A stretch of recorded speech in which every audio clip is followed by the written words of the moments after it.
Okay, this is a continuation of the discussion from this morning. We had looked at course offering, the add course offering functionality, and remember we have two methods: the HTTP GET method, which displays the data, the form in which the users have to input data. So if I were to run this, you will see. Let me open up my course offerings controller. So this.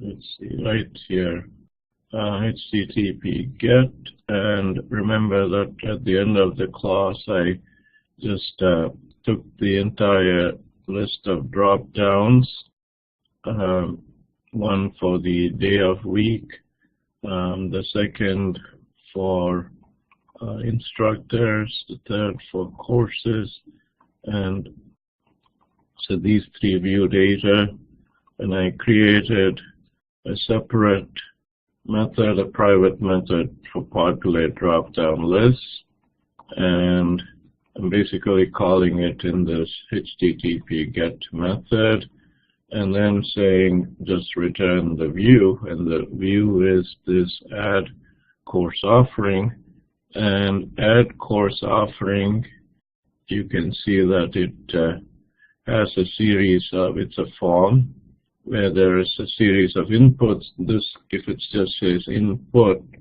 it's going to be like a text box, or if it's a date time with time, it would give it in the form of a time input. For dates, it would give it as a calendar input. If it's a drop-down list, you have to say select ASP4, and then provide the ASP items through the view bag. Okay, so that's so if I were to run this, and you can see start without debugging.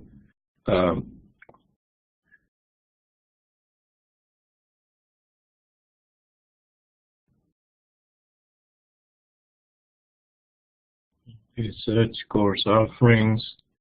If I go to search, I get a list of and then at the end of it I have add new course offering. By the way, I think I needed to change the, at the very bottom it says value add new instructor. This should say add new course offering. Okay. So pretty much you can see that if I go to add new course offering, it has CRN, which is the input ASP4, so it's a text box. And remember that we have to set up the model course offering that provides us this connection for the binding. And then we are basically saying this form, whatever data we collect from here, from the user, we are going to send it to add course offering, the second version of the method, which is the post method. Okay, so the big picture view is HTTP GET. So there are two versions. HTTP GET. This is for the user form for the user to input data, and the second one is the first version of add course offering.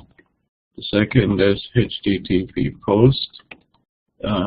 This takes the data provided by the user using the data binding to create a new course offering object, and then adds this object to the database for persisting.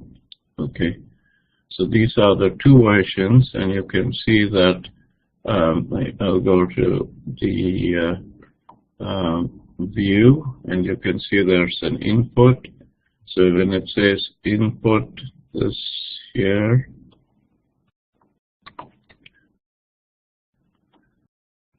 so I should put it here. This is for either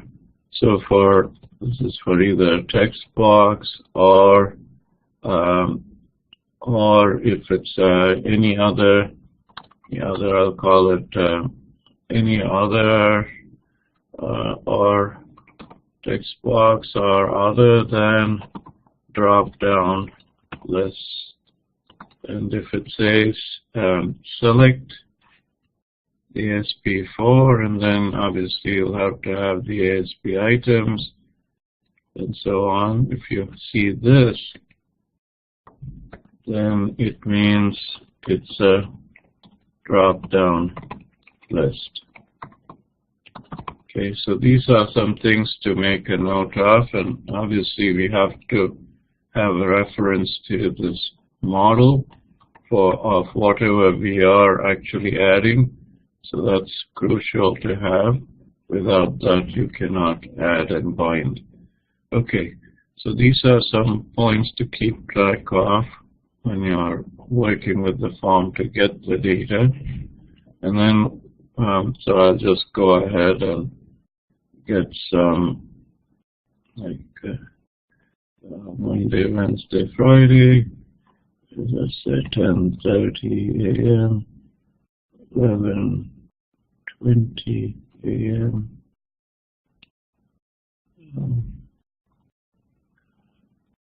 January 15, 2019, May 10, 2019.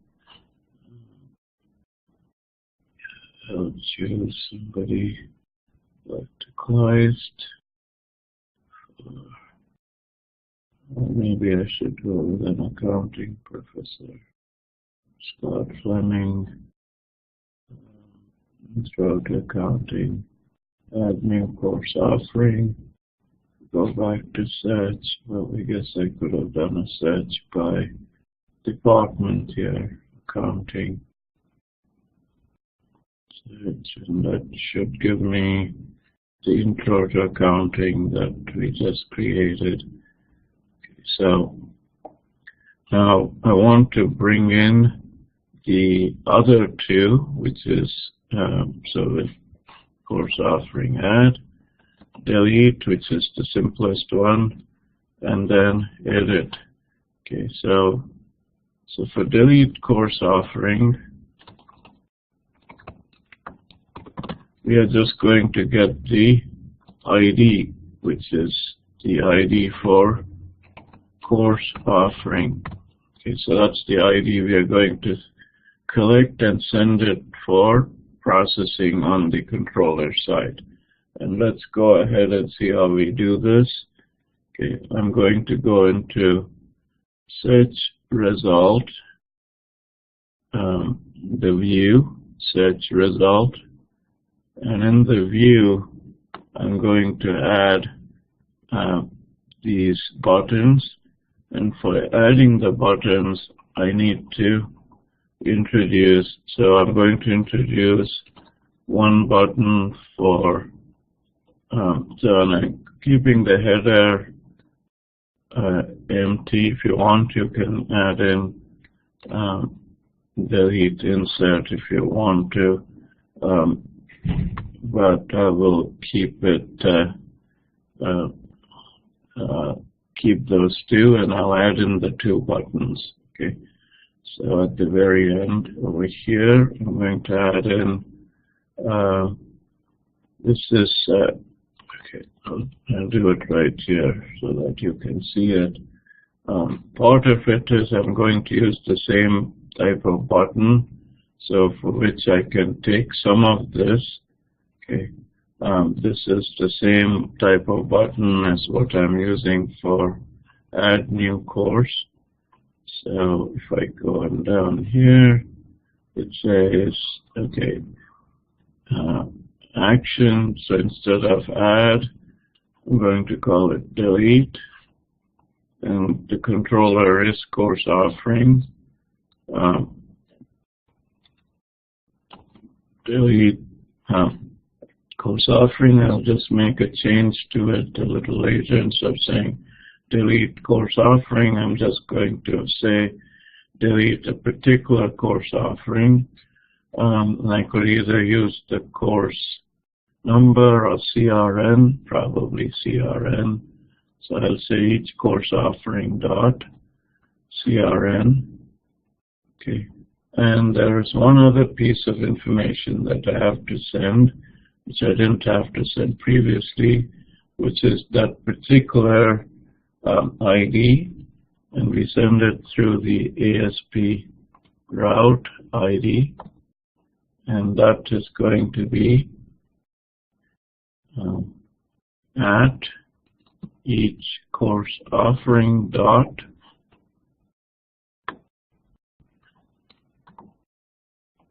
it's going to be course offering ID. So we are going to send over each course offering ID for it to be deleted. So it's so this button is for deleting, and I'm going to set up a similar button for editing. I'm going to first implement the delete, but since the edit button is also fairly similar, I'm going to just set it up. And the only difference here is, well, instead of that, I'm just going to say edit.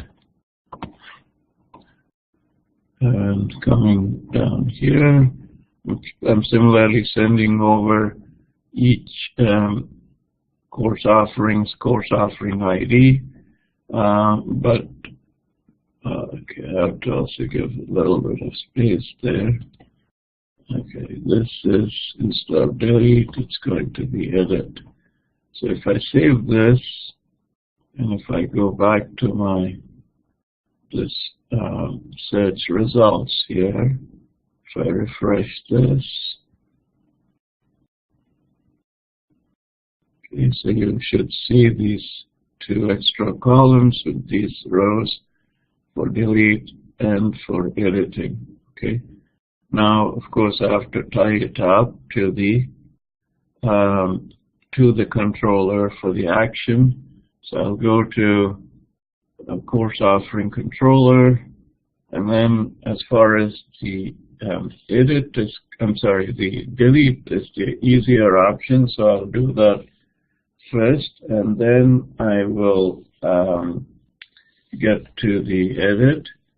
So the so I had populate drop down list. Let me move. So the add course offering. Just move this code all the way below where I processed it.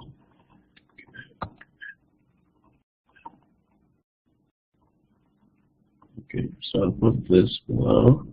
So this is my add. I have my add get, add post. Okay, so hopefully you're clear about this, where the data is being sent in to this post method, and then I'm just I'm binding the values to each of the values that are provided in the form. The form being this one here.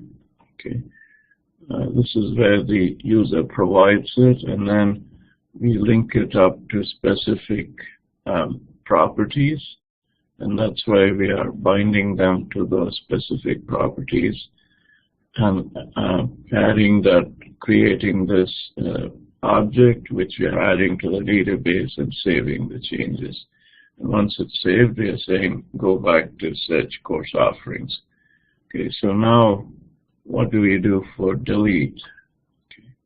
I'm going to again use public iAction result and call this delete course offering, and the signature is the input parameter is a nullable int ID. That's always been the signature, and I've seen some variation of it lately, but I'm going to stick to that. I'm also going to use the same return, redirect to search course offerings after deleting a particular course offering. Obviously, you might want to confirm with the user as to whether they want to delete or not. For now, we will just do it the very simple way, okay? So without making the confirmation. So I'm going to first have to find this course offering object, and the way I'm doing it is I'm going to say course offering.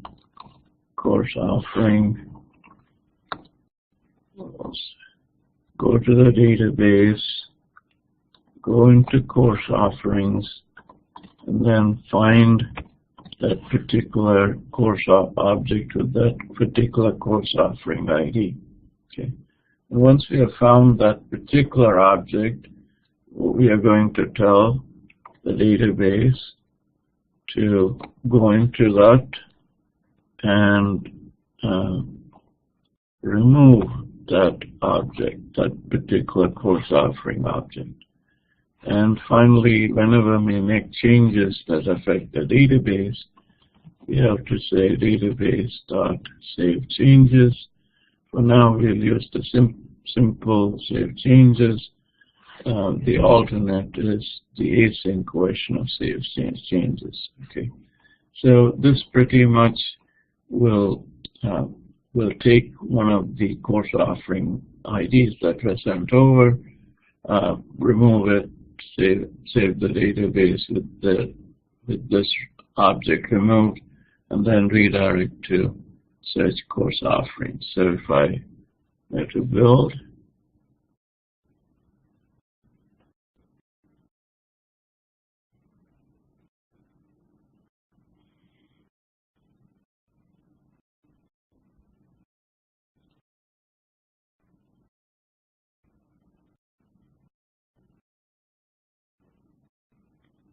okay, I've built it, so I'll run it.